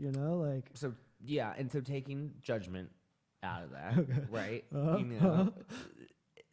It's interesting. It's just kind of as a social scientist, essentially, I'm looking at that and I'm thinking, okay, this is interesting. And looking at things in my life and hearing things from my friends and the people around me and the patients, coworkers and really getting, what led me down this road was I was having a pattern of people coming in with video game addiction or social media addiction or pornography. And I'm thinking, what is going on here? There is something up here. And what is it? And so I started going down that rabbit hole, and it's been fascinating, to say the least. Now the porn is affects working memory. Yeah, but there's not a whole lot that can be done as far as regulating what's out there because it's protected by the First Amendment. Yeah. So that content of porn is rarely an issue. It can be for some patients, but it's that they feel they don't want to watch it anymore, or there's some it's affecting their sex life. These guys are behind a screen when they should be out there actually chasing real people. Mm-hmm. How much? And then it leads to loneliness. I was going to say, how much of a factor is loneliness Anxiety, contributing depression, to them seeking that out, or is it just easier to go to a screen than it is to talk to a girl? And then you add in all that they grew up in front of a screen, so it becomes this whole we're in a mess. Okay. Yeah. But what was the last question you asked me? Loneliness. How much of a factor is loneliness play? A lot of the men are surprised. They say, Bo, I did not expect, my depression and my anxiety and my social anxiety especially to go away.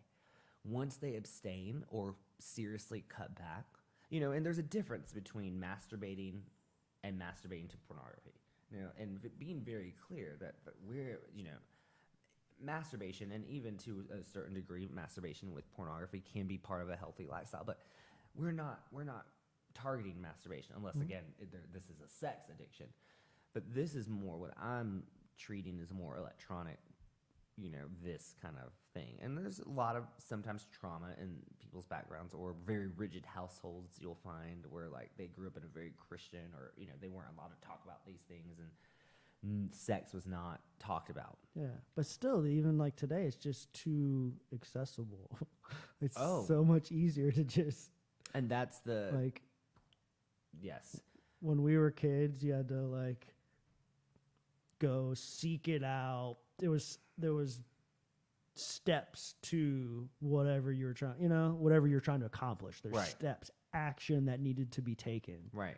And today it's not the case. Right. It's so easy for everything. And that's why we expect things to be easy for us. And so when a girl or a guy doesn't, you get what I'm saying? Yeah, like just immediately kind of get on board. It's like, okay, on to the next one. Yeah. On to the next one. I mean, it's just on and on. Trouble is we find like very limited satisfaction in that moment. Okay, I mean, guilty as charged. I mean, I'm not speaking from a pedestal here. I'm speaking, because I know what this is like, and so what happens is that we are satisfied in that moment, but then we realize, oh shit, it's fleeting. Yeah. Like what is this?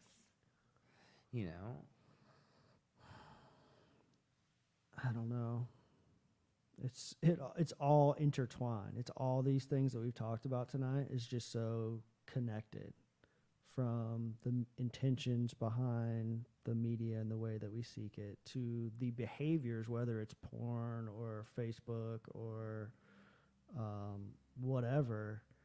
They're just so like interconnected, and then the technology is just advancing so fast. I mean, there's the latest and greatest phones are coming out right now, that do twice as much stuff, and I don't know, man.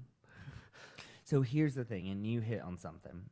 We've only been in these concrete places and jungles for 150, 200 years, right? We used to be one with the earth. We used to grow our own food. We used to touch the dirt and be with the land, one with the land. We used to be able to know the seasons.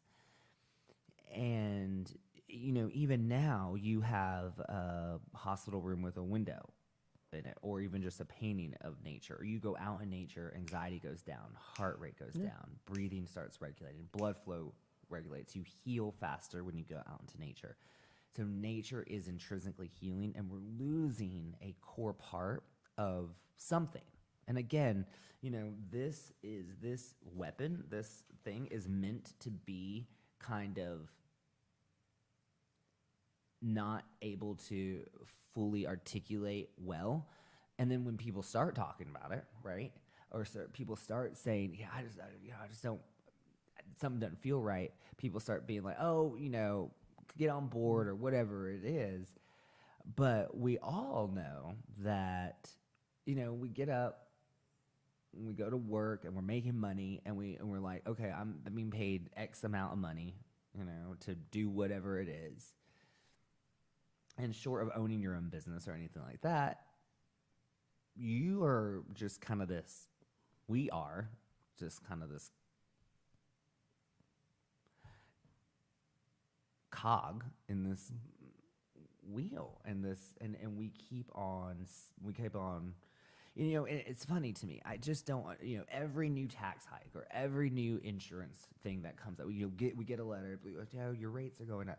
We're like, oh, okay, just accept it. Yeah, to me, I'm kind of like you in this. Like, I've never been, and this is why social work called to me, right? I've never been one of those ones to just be like, that's how the status quo is okay.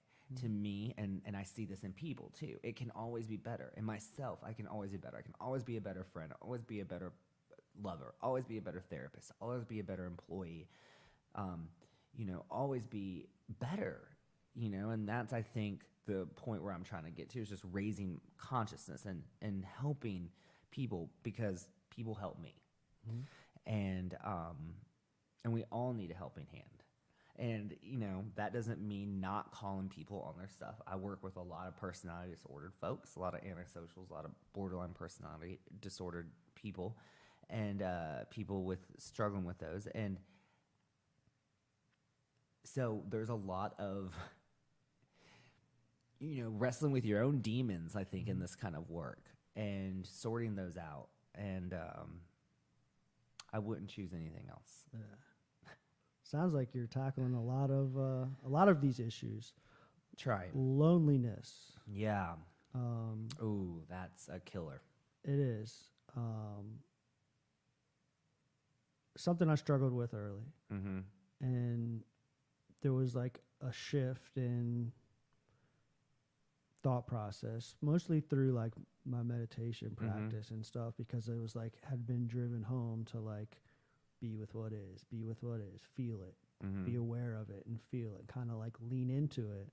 I went through a pretty traumatic breakup in early recovery with somebody who I was with like before recovery. And like there was a period of time where like it was challenging.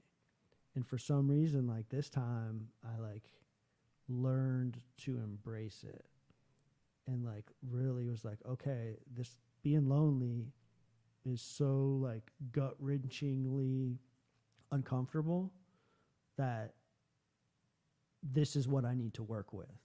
Because it's so uncomfortable, because it's causing such a internal issue, I recognized that I needed to face it and I needed to work with it and learn to kind of embrace it and be with it. But it was so challenging. So here's the thing about our emotions.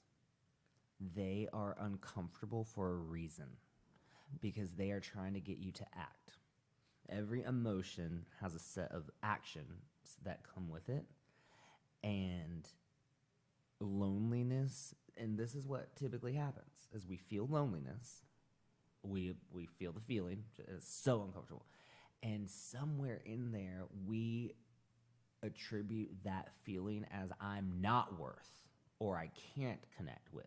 You identify with or it. I'm not able to, or I am not like those, or I am something different.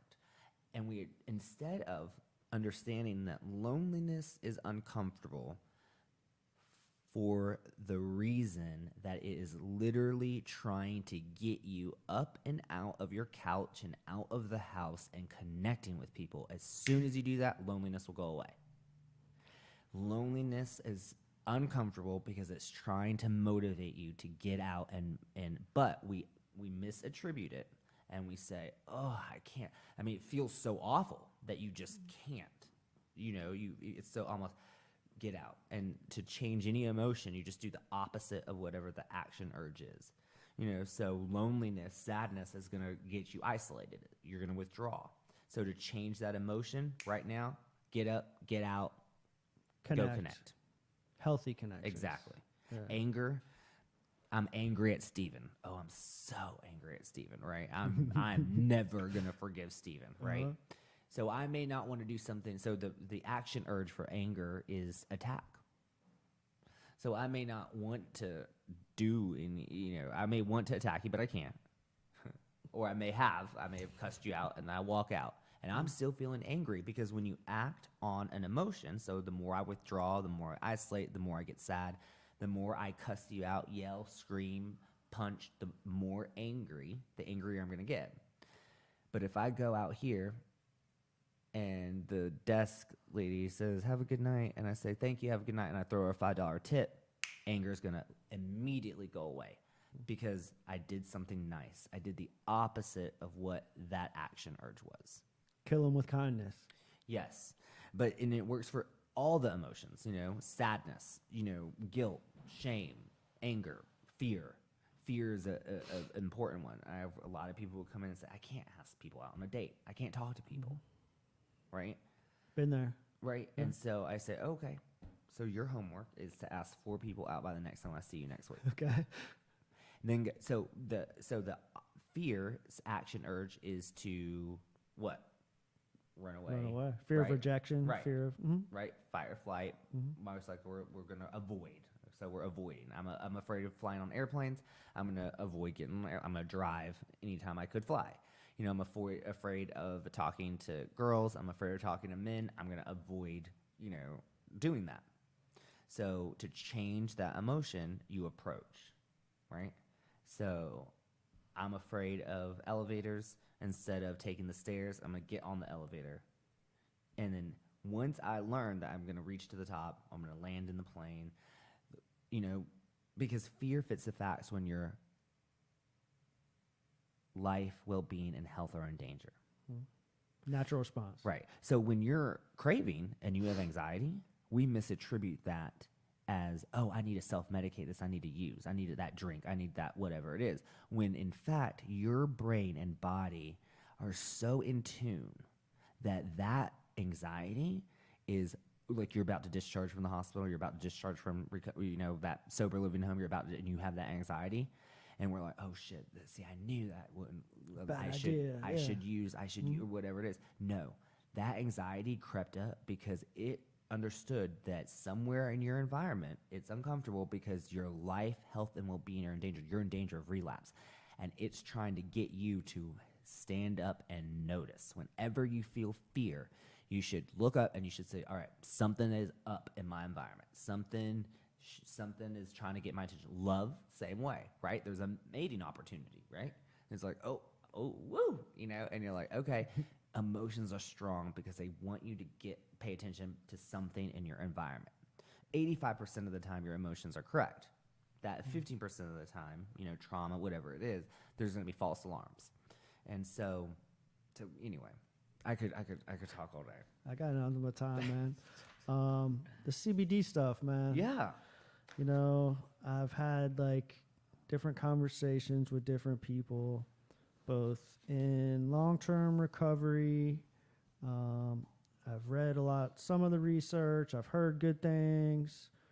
My personal experience didn't really.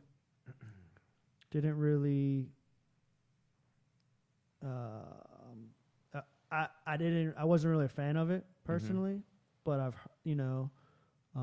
people that I know have experienced some pretty significant results from it. And so I would like to know like what your thoughts are on what's out there, because it's like the latest craze. You know, it's everywhere you look, and it is. It's like I definitely know that it's not the cure all that. Again, probably the media is making it out to be. So there's something to be said for placebo effect, right? And yeah, what with I anything. mean, right, exactly. So what I mean by placebo effect is that does not mean a fake or false intervention getting a fake or false result. In fact, often it's something that is, you know, maybe just inert or something that, and you get a very real outcome, and that we can measure using, you know, biofeedback or MRI scans or whatever it is that we need to measure that result from. And we know a lot of our research from placebos in the area of pain. So when it comes to anxiety and it comes to things like that, I think, you know, again, there's some sort of there's an expectancy. When it comes to things like inflammation, there's real documented evidence that you know the endocannabinoid system actually is there to help regulate the inflammation, and so inflammation causes aging, causes all sorts of things. So in that regard, there is some good documented evidence, and in the mitigation of alcohol withdrawal, it can reduce withdrawal symptoms. You should always go, of course, when you're withdrawing from alcohol, to a detox or to a medical facility. But, you know, I see in the future, right, in those facilities, them utilizing CBD. Okay. CBD also cuts down on the reward of alcohol, and the way CBD actually really has an effect on every part of the breakdown of alcohol as it's metabolized. And so you're not going to get a high motivation or reward to drink, so it can reduce cravings. So that is where, as far as recovery, I see kind of it being utilized beyond any like medical things. Psychiatrically, again, I think, again, same thing with THC. The results are mixed. Some studies, it's like, really helps with pain. Other studies doesn't help with pain, actually exacerbates pain. We know that from that opiates do that. They exacerbate pain. So again, I think it's useful, but more research and application I think just not getting caught up in the newest crave and just being careful. and maybe under the care and recommendation of your doctor. Well, of course, yes. Because it's just like it's on the side of the road. People the can weird just thing go. about cannabis and all this is that it's opposite of what we usually do.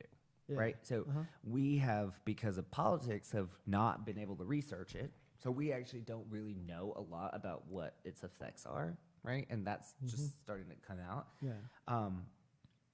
And it's legal, and so it's just an interesting dynamic that we have.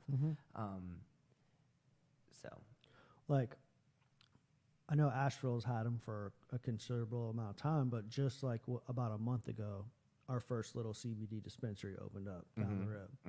So I popped in there to talk to the guy and just see like what he was selling and what was going on. And he described a lot of what you just described today. And so I tried a little bit of the tincture. I had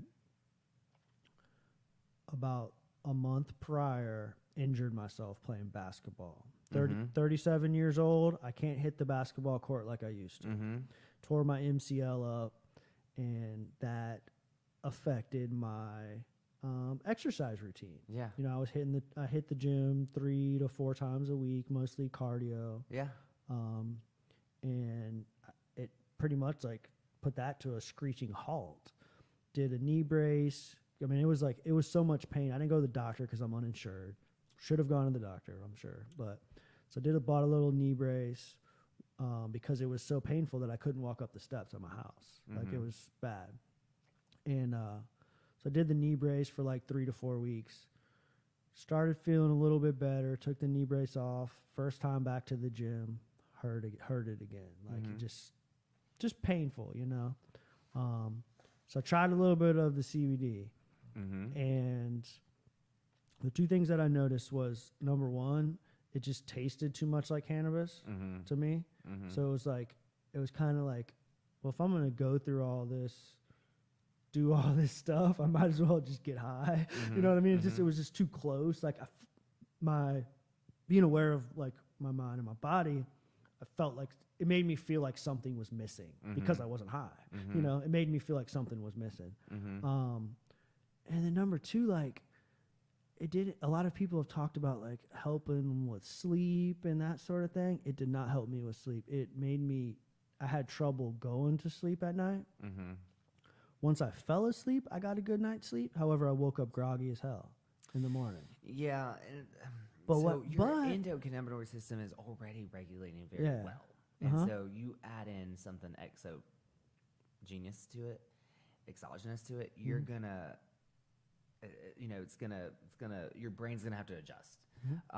It did help. It did help with the knee. It did, like, the knee. Oh yeah, because the knee bounced back. Absolutely. Yeah, the inflammation, it swelled down. I was able to get right back on the treadmill. The research is actually pretty good on that. So inflammation and injuries. So let's stay tuned. Stay tuned. Psychiatrically, I think the most promising is in psychosis. Is where we find that it can really be an adjunctive therapy to the more of the antipsychotic medications. Using CBD with them can really help.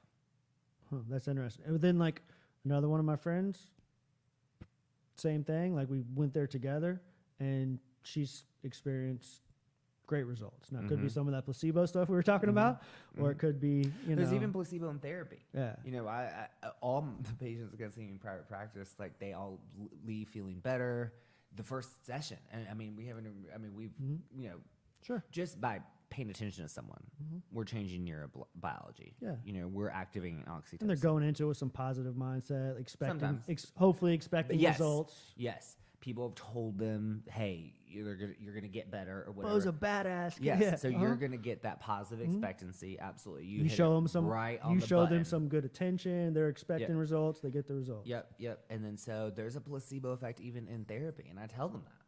You know, I'm holding no punches. I said, look, you're gonna feel better. There's gonna be a time where you plateau. That's okay. You know, we'll get past it. Yeah. You know, I think the big thing with THC and MDMA and CBD and all of the psilocybin and LSD is that we keep an open mind, that we talk openly as professionals, as people in recovery about these things, that we're not scared away by politics, political correctness. It's still pretty taboo. Anything like that. You know, I am not a full, you know, I understand why the medical model has become so prevalent, but that does not describe addiction, and that's not the accurate view of addiction from my viewpoint. If that were the case, then, you know, just giving someone Suboxone or methadone or something would do the trick, right? And it just doesn't. Yeah. You know, and that's where the power of social work comes in. You know, social work says, well, Steven's anxiety looks different when Steven has insurance and $1,500 in the bank and a car and a job and a girlfriend. Damn straight. You get what I'm saying? Yeah. Versus when he's struggling paycheck to paycheck, he's making low wages, whatever it is. You don't have a car, you're lonely, you don't have a partner. Your depression, your anxiety is going to look way different. Yeah. Dude, I'm living proof of that. Right. And that is the power of social work, is that we see things from a systems perspective. We don't think that it's just you. And I often tell my patients, there's nothing wrong with you.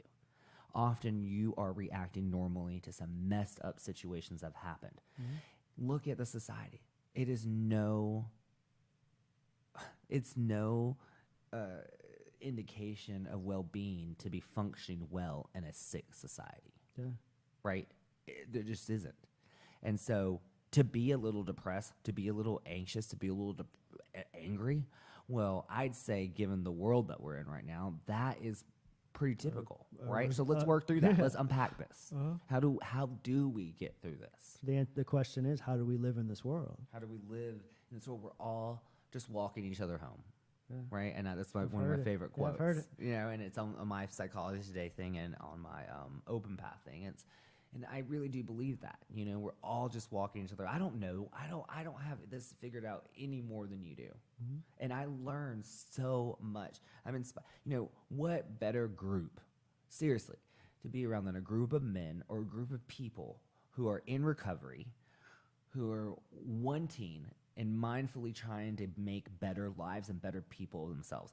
What more inspiring group of people are there? I don't know of any. And I learn and get inspired so much by my patients that I pray that they learn as much as I learn from them, because this is a feedback cycle, you know, and you know, there is a altruism high or helper's high. There's a documented brain state when you volunteer, when you help someone, you get rewarded. You know, I can walk into work. This is the one awesome thing about my job is I could be like, you know, I don't want to go to work, whatever. You know, because we all have those days. Absolutely. You know? And you go to work, I see my patients, and I start doing it, and I leave feeling on top of the world. I leave feeling good. Even if it was a challenging day, it's still rewarding because you're helping people. And I think if there's anything that I could say about that social work is that I get to make money without solely selling something and just making a profit. Like, you know, you're selling life, man. Well, hope, maybe. Mm-hmm. You know, you know, what I say to my patients, I said, look, my job as your therapist is you're in the storm and your umbrella has like flipped over, you're getting rained on, You're trying to pull that back, pull the umbrella back. My job is to help you get the umbrella back situated. You can't see where the clouds part and the sun starts shining, but I can. And so I'm going to walk with you. I'm going to get a little wet too. Okay, it's okay, but let's try to get through this as fast as we can. And I'm going to get you to where you see the sun shining. And once you see the sun shining, exactly. And so that's how I see my job. And for different people, it's different things, and for some people, it's they can't see a life without video games. For some people, it's that they go to threatening suicide and cutting themselves or burning themselves or drugs at any frustration.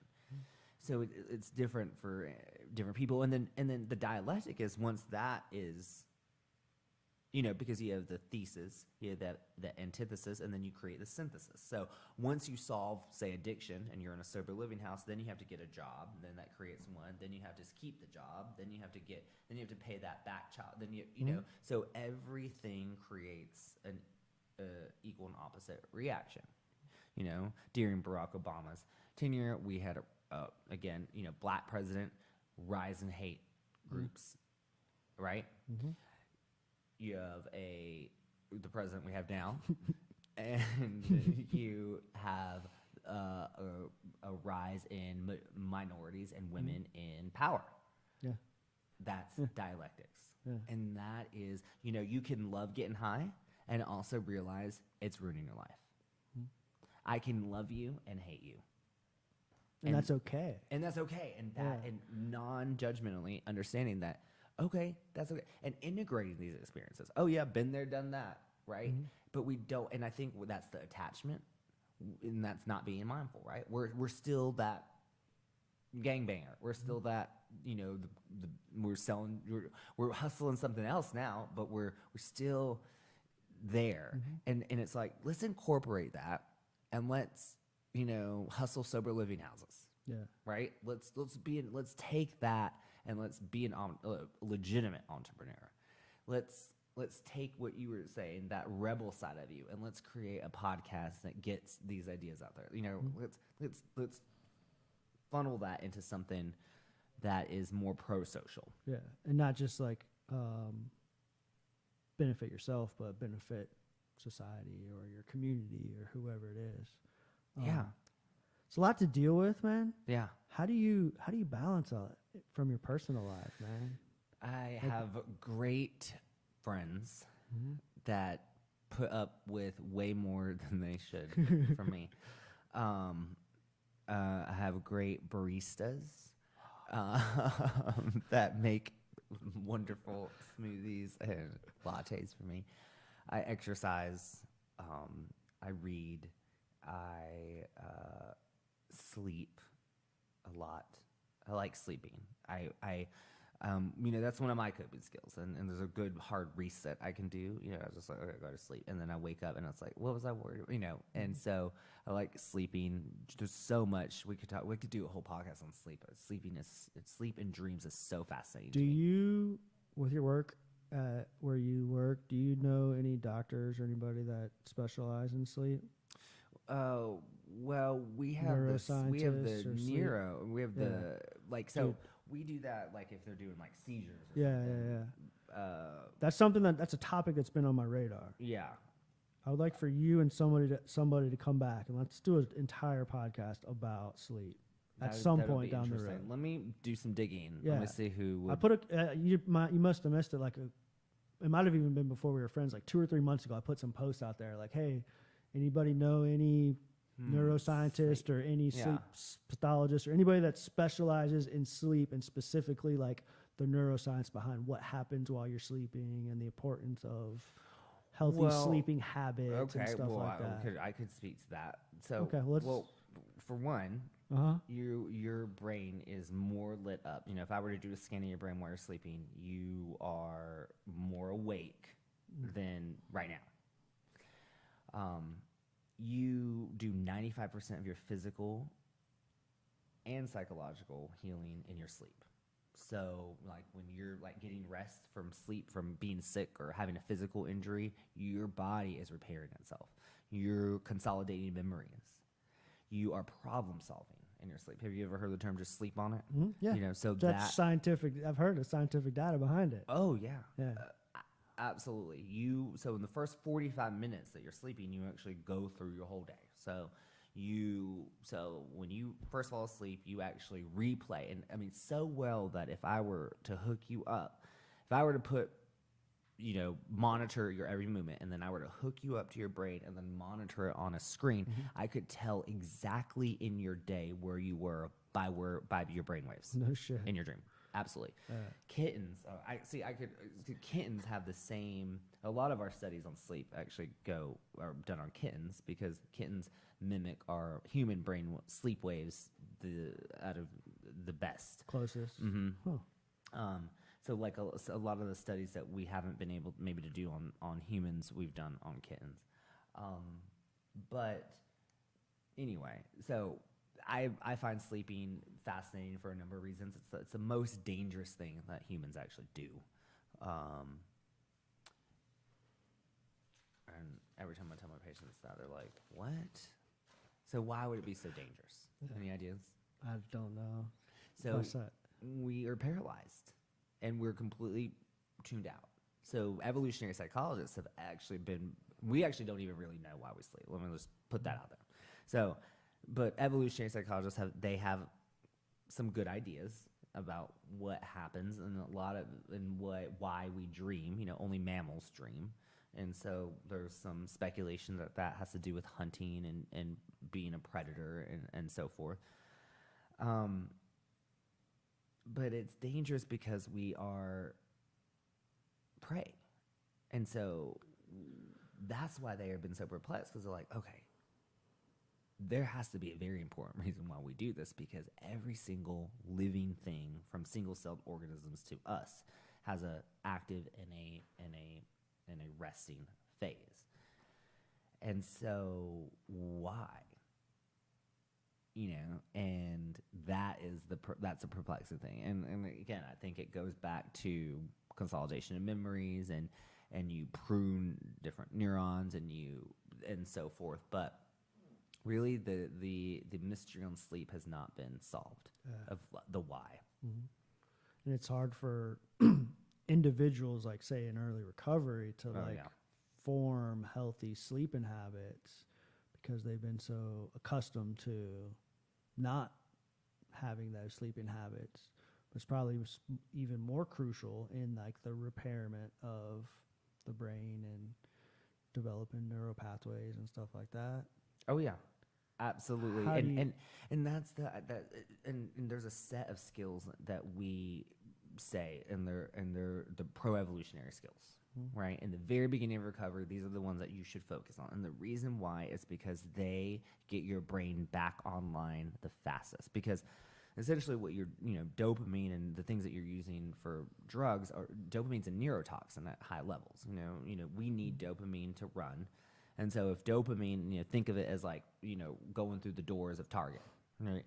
So Target needs 500 customers a day, right? So you get high on whatever it is. So instead of 500 customers trying to get through that door, you have 1,500 customers getting through that door. And so that's Black Friday. So then you have, it's destroyed. Yeah, uh-huh. You have everything all over the place. And I like how you reinforce the guests. Because that just gave me, but you have everything all over the place. And you're like, what? How did this happen? So that's what drugs do to our brain. And different drugs do different things at different parts of our brain. But ultimately, you get an overflood. And so Target puts security guards at the door. So you block off that receptor. So then when you stop using, that's why you feel it becomes a feedback cycle. You're like, oh my God, I feel like crap. This sucks. I have no joy. Boom. And then you flood the system again. Dopamine's a neurotoxin, puts more guards at more receptors, and then you feedback cycle. So then you're just blocking off the receptors. So in the beginning, it only takes a little while, really, to get to, from abstaining before the security guards kind of come out and say, okay, is he going to, am I going to get a flood? Yeah. And then, no, okay, I'm going to take the security guard out. Things that help this along are exercise, right? This, talking to people, getting into groups, going to meetings because of oxytocin, eating 3 times a day, sleeping, drinking water, having sex, cuddling, music. Music activates dopamine. And dopamine, remember, is not do I like something. Dopamine is do I want something. Dopamine modulates motivation. So that's why you pop in some earphones, you're like bumping down, you're ready to go, you're at the gym, you got headphones in, and it gives you a little boost. You have a pep in your step. So these things in early recovery do as much of. Drink water, exercise, be around people, because these are the things that life naturally rewards you for, because they're pro-evolutionary. You need those to survive. And so the more you do those things, the more being in nature, those are the things. And you'll find that, and we call these the please skills. So please do those things, and that is your foundation right there. And then kind of build on that. Exactly. Once you've kind of Just established that right. basics. That's so. basics. That's basics. Because in our addiction, we're not drinking water. No, we're not eating shit. 3 No, times a day hell no. and the variety of food, and we're not sleeping, and we're not having the relationships we want with people. Somebody will be like going through a difficult time or something like that, and they'll go into my wonderful advisor classroom or office and kind of spill their beans and guts. The 3 things she asks: are you sleeping? Are you eating? That's it. Like, are you sleeping? Are you eating? How's your sleep? How's your diet? Simple things, just basic stuff. I find it fascinating how it's just all like interconnected. All those things that you just described and the effects that they have. When I was in early recovery, I spent the first 4 years only working on the mind through meditation. I didn't give a fuck about fitness, the physical impacts, any of that kind of stuff. It was strictly like learning my mind and learning how it works and repairing it and learning to live with it for the way that it was. Yeah. But then I realized that I was missing out on a large piece of the puzzle. And that was the fitness aspect of it. And so since then, I've kind of, within this semester, really placed just as much emphasis on the fitness side. Mostly cardio, just because of all the years of smoking and damage done to my body and stuff like that. I experienced significant results, mental results from that today. Oh, yeah, absolutely. I had a long-ass weekend, dude. Worked my ass off, more hours than I wanted to. It was just a bum weekend. I didn't have any time for fun. The weather was beautiful all weekend. I didn't get outside. I was stuck inside working. And so today I was just dragging ass, dude. Dragging ass. And went through some meetings at school, did our meditation group, got out, and I had like 4 hours to kill before I came here. And all I wanted to do was take a nap. Instead of taking a nap, I just made myself go to the gym and get on that treadmill. I walked out of that gym with more energy than I woke up with this morning. Totally did. You get in the gym a lot? Yeah. Do you? I like the gym. Okay. I try to go when there's not a lot of people around. Yeah. I try to sneak in and sneak out. But I do like the gym.